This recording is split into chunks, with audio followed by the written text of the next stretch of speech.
Good morning, brothers and sisters, and shalom. So let's discuss what happened yesterday in Russia.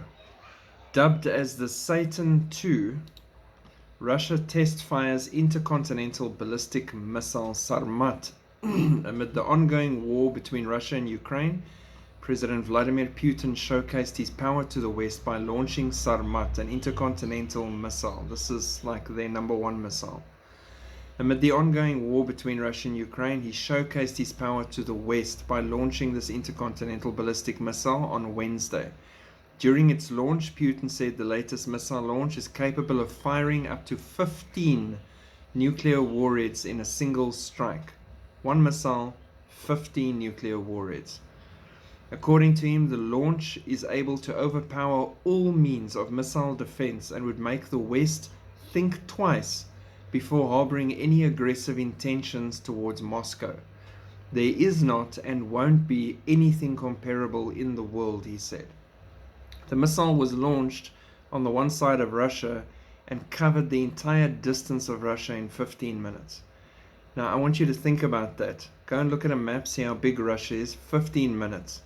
You know that missile's coming, you might as well just finish your coffee and get right with God. Okay?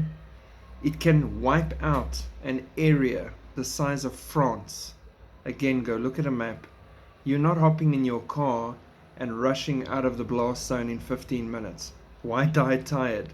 If that thing's coming, it's coming. This is where the world's at the moment. There is no hope in man. There is only hope in God.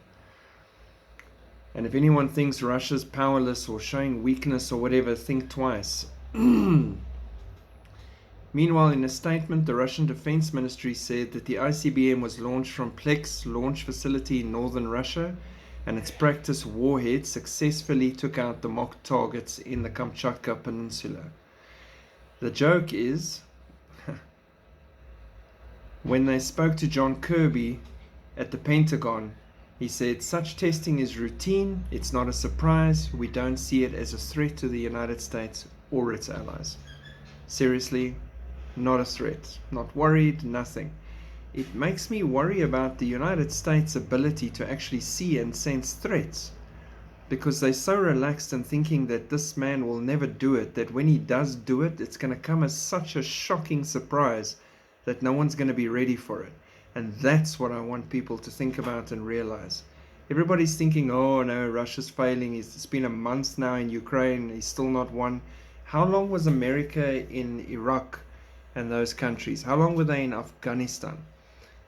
Now think 1 month, and the whole Western media is telling you what an absolute disaster this is for Putin and how everything's going wrong.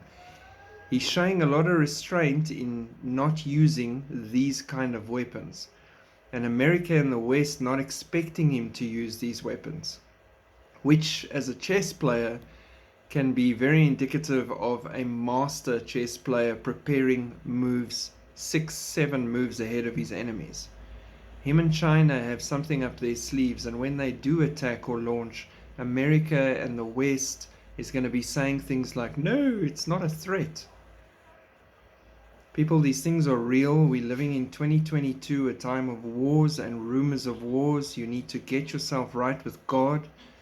I'm not saying you're going to be nuked. I'm saying we live as if we could be. And we're not worried because we have Jesus. And our lives are ready to cross. I'm ready to go in the rapture. I'm ready to go in any other way. I'm ready to meet the King. But at the same time, warning as much as I can about what's going on in the world that they're not telling you about. Have a great day.